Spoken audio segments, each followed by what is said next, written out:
and welcome to the Bright Minds of E-commerce podcast. I'm Dana, founder of Bright Red Marketing, your e-commerce advertising specialists. Today we're here with Amanda from Timbre Media. Amanda is a commercial product photographer based in Brisbane. Along with her partner, she created Timbre Media House, where they offer both photography and videography, specialising in beauty, fitness and lifestyle brands. She's also created a course called Become a Brand Photographer, which teaches new photographers how to enter the industry, grow and scale the photography business, shoot, edit, and so much more.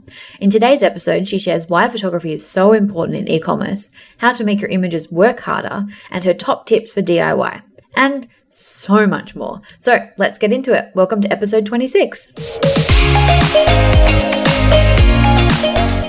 Welcome, Amanda. Hey, Dana. Thank you so much for having me. I'm so excited. I'm so excited to have you. So tell me a little bit about yourself and how you kind of got into product photography. Yeah. Well, I'm a photographer first and foremost from Brisbane, Australia. I do a couple of other little things, like do a YouTube channel and run an online course. But essentially the main business is photography and videography for beauty, lifestyle and health brands that I run with my beautiful fiance, Alistair, who does all the video stuff. He's very talented. And yeah, too. Yeah, he's great. He's such a nerd. Like, he loves learning. So he picked up the video stuff really quickly, which was great. Fantastic. And yeah, I kind of fell into product photography because I got made redundant from a job back in 2017. And I was like, oh, well, this is a bit shit. Like, you know, when someone basically takes away your whole income and you kind of feel like you've lost control of it, you want to take control of that back. So that kind of prompted me to be like, you know what, I'm just going to start my own business and take matters into my own hands and try and do this thing. At the time I had like this online finance and career blog. So like my education background is in finance. And at the time I loved learning about money and like just everything, how to save money, how to spend money, how to invest money. And so that was like what the blog was about. And I would just try and take like flat lays for the blog and for the Instagram. And like, if you've seen, like, I sometimes share my old work on my Instagram account. They're absolutely terrible flat lays. And I kind of just like fell in love with putting things together, like, yeah, creating pretty photos. And then it just grew into this. Amazing. So give us a little bit of a rundown now that you are kind of more experienced, you're working with some really high-end brands. Why is product photography so important, especially in the sort of e-commerce space? Yeah, I think like because as a consumer, and I think about my own consumer behavior as well when I'm online shopping, it's like you can't touch it, you can't smell it, you can't feel it. The only thing that you can do is look at it through a photo or a video.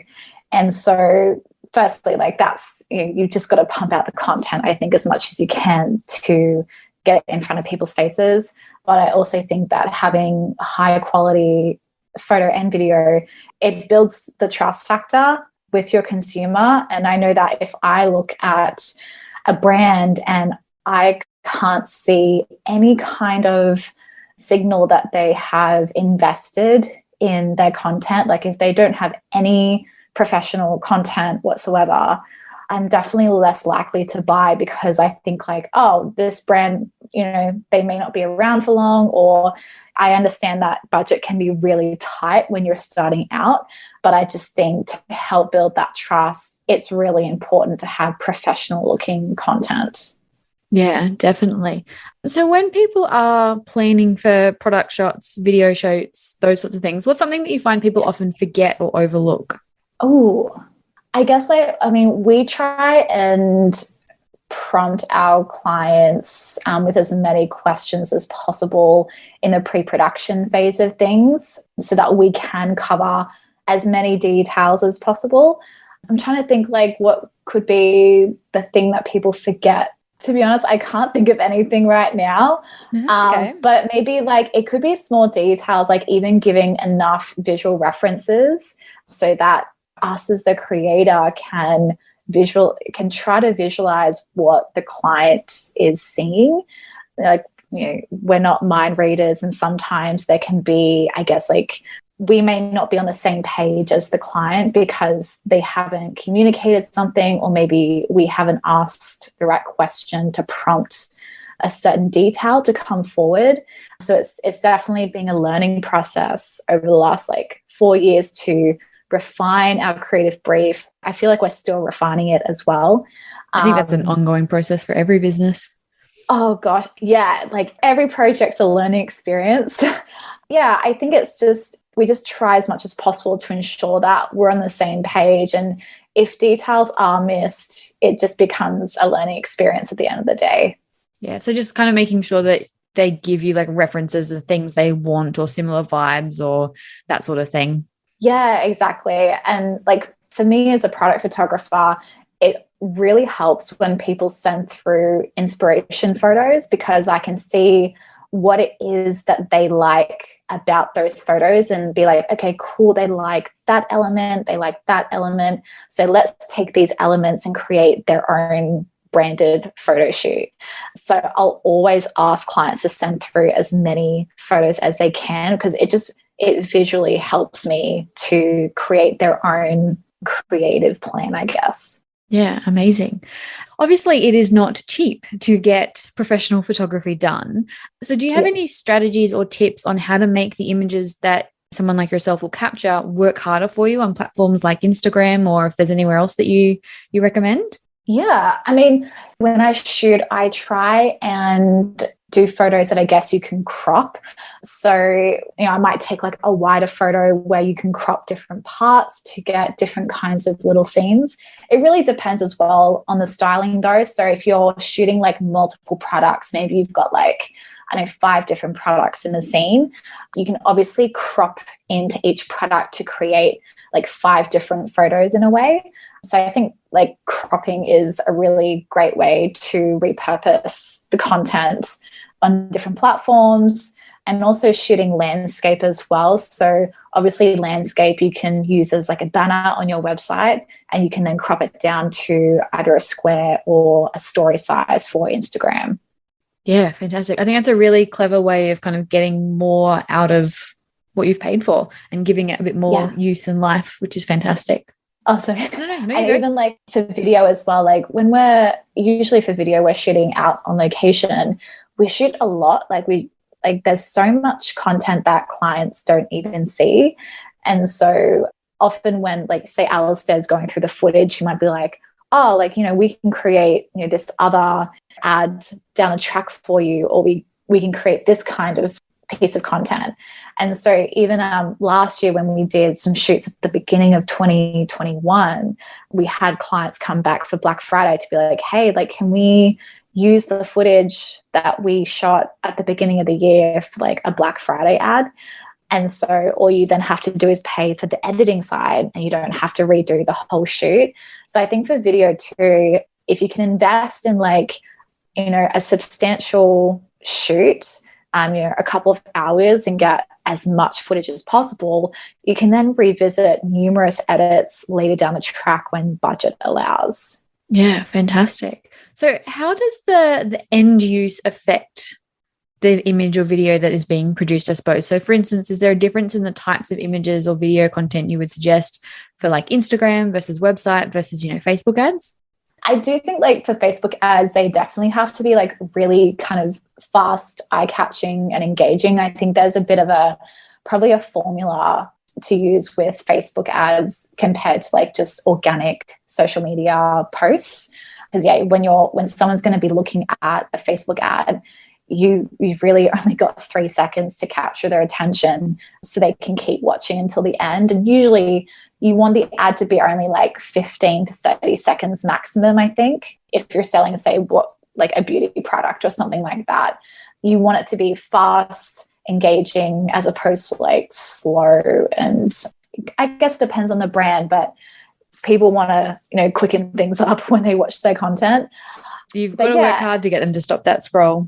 Yeah, exactly. And so the less time that you can communicate your message, the better, because I have a short attention span. I think really we all do these days.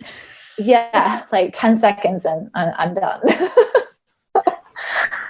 Yeah, no, that's fantastic. Now, obviously, you mentioned it before that when people are starting out, they don't always have the budget for, big, huge shoots and things.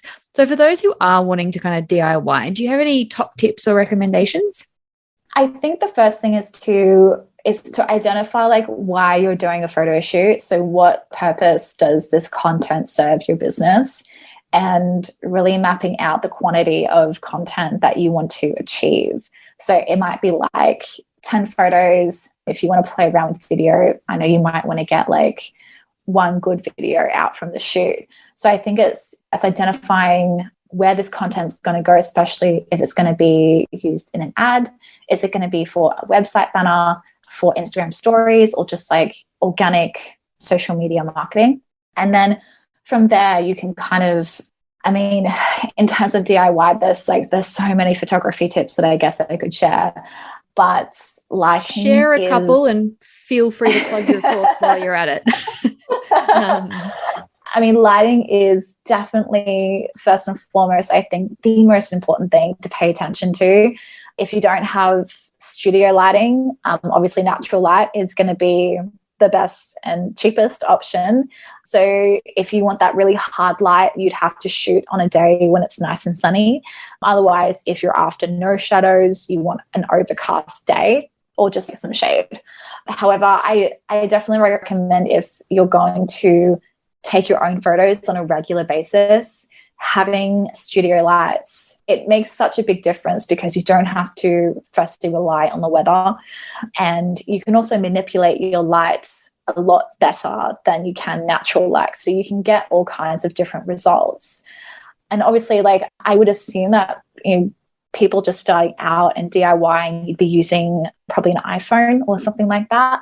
So it's just like paying attention to your composition and also what you think looks good to your eye.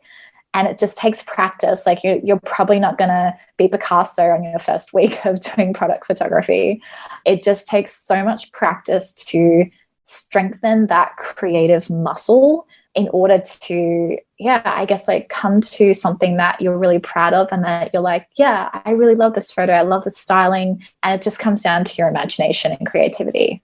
Fantastic. Is something like your course good for someone who owns a brand and just wants to learn how to do photography for their own business? I get this question a lot, and I usually say yes and no, which is probably not the most helpful answer.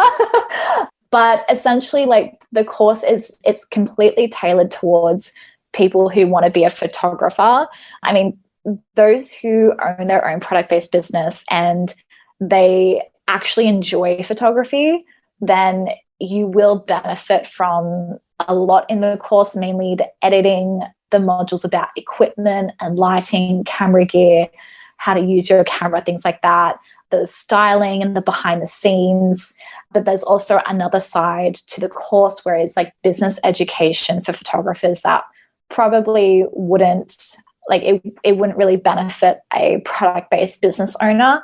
So I guess like the whole point of the course is to help people up level their product photography. That's definitely a really big focus that the course has. So that's why I say yes and no. And I basically put it into the hands of the person asking, be like, if you're happy to pay this and you know that you're not going to get the full benefit of the course, then that, like, go for it. But they'll absolutely learn how to take amazing product photos. I think that's a great answer, though, because what you said is true. Like, you will learn how to take great product photos, but if you're not wanting to learn how to be a product photographer, there's probably half the course that will be irrelevant, but you'll still learn how to make and take great photos in the process. Exactly. Yeah. And like, that's why I said before, it's like, if you're going to go down that route, I think it's important that you actually identify you enjoy photography, because if you don't, you might try to do one photo shoot and then be like, nah, I don't like this. And so it's not then the whole course isn't going to be beneficial at the end of the day. But if you do love the creative part of photography and you're willing to invest in the gear, in like even the editing platforms like Photoshop and Lightroom, like photography, like itself, just to do the thing is an investment, because the gear it's not cheap. Like, especially when you start buying lights and backdrops and props, you've got to spend a few $1,000s to kind of get yourself I think to get yourself a good setup, I would say you've got to spend a few grand. Yeah, that makes sense. So when is a good time for a business, I suppose, to make the plunge and hire a professional rather than kind of DIYing?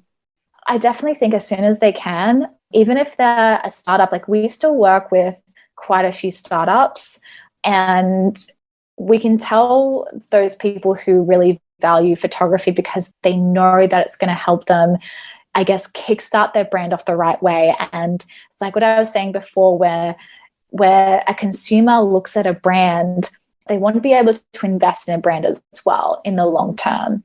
And so if you can kickstart your brand with professional photography, you're going to have an advantage over everybody else who hasn't invested, because your products are going to look amazing.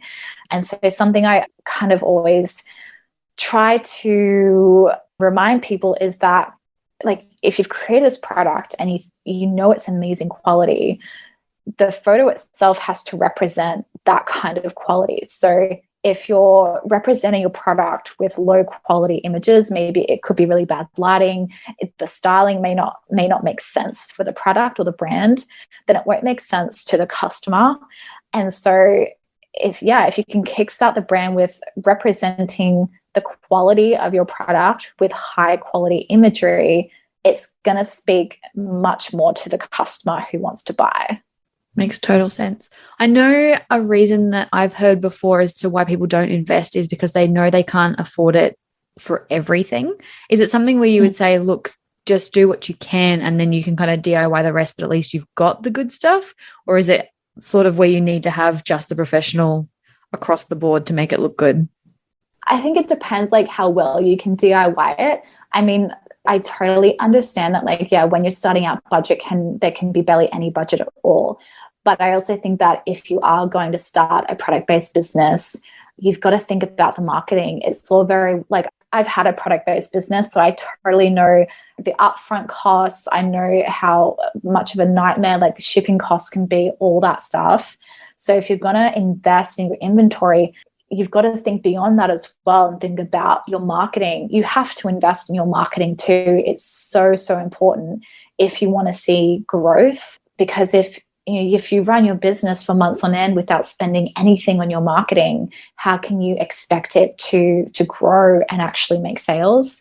So I think it's also knowing that if you want to start a product-based business, that there are so many other, I guess, investments that you have to consider on top of your inventory.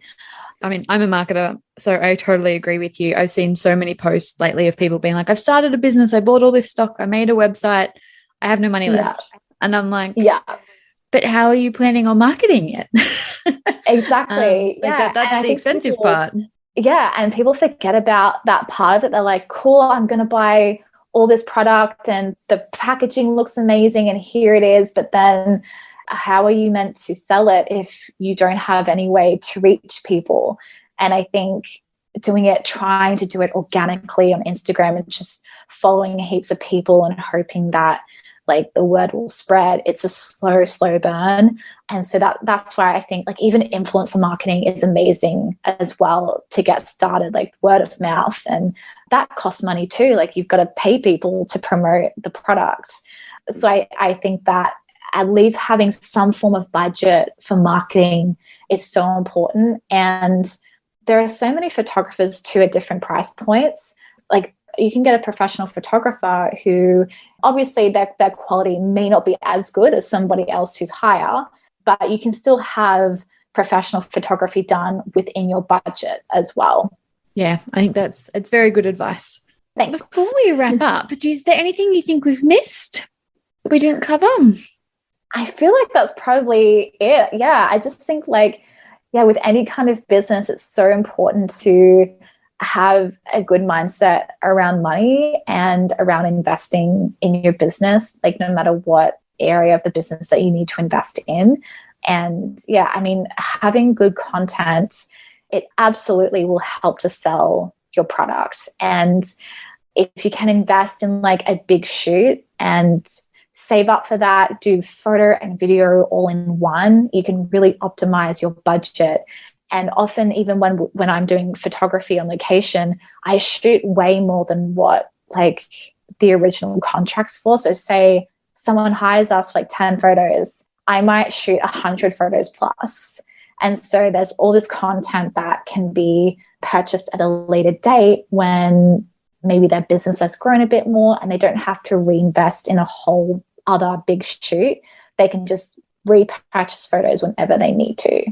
Yeah, I really loved your ideas around kind of getting more content out of an existing shoot. And I thought that was really helpful. So thank you for sharing that. Yeah, no worries. Lovely. Well, we'll just get into the last couple of questions we ask everyone that are a little bit more about your business as a whole. Yeah. Do you have any strategies or habits you follow each day to help you stay on track in business? I'm a pretty organized person. So I have my diary that is like my life, my calendar, my diary. And I try to kind of check in with myself every day to see that I'm, achieving the things I want to achieve. I try and really only set myself maybe one big task a day that I want to get done, because if I set too many things, it just gets overwhelming and I may not accomplish it. So if I can set one productive task that is going to help me to move my business forward, and if I can do that every single day, then that makes things just a little bit easier, a little bit less stressful. But I think just building good habits surrounding things that make you happy, that bring joy to your life, that bring less stress to your life as well, is really important. So I'm a big person on like routine and like habit tracking and things like that. I love that. Do you have a favorite business book? I have a few. I couldn't even pinpoint like my favorite one, because I think so many that I've read offer like different amazing insights, but I'm really big on money mindset books. And so the two that I swear by, one is called You're a Badass at Making Money by Jen Sincero.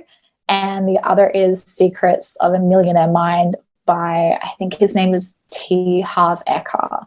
Those two books, like, they changed everything about my money mindset. I just could not recommend them enough. Amazing. We will add those in the show notes for everybody. And if people want to find out more about you, how they can work with you, see your work, have a look at your course, what's the best way for people to find you?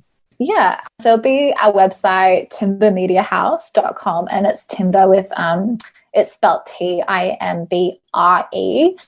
And you can also find me on Instagram at Amanda Campeanu. Wonderful. And we will link those and spell those out for people in case they missed it in the show notes for you. And thank you so much for joining us. It's been an absolute pleasure having you on the show. Thank you so much, Dana. Thank you for listening to the 26th episode of the Bright Minds of eCommerce podcast. Don't forget, we load all of the links and show notes onto our website. You can find everything at brightredmarketing.com.au/episode 26. The link will also be in the episode description.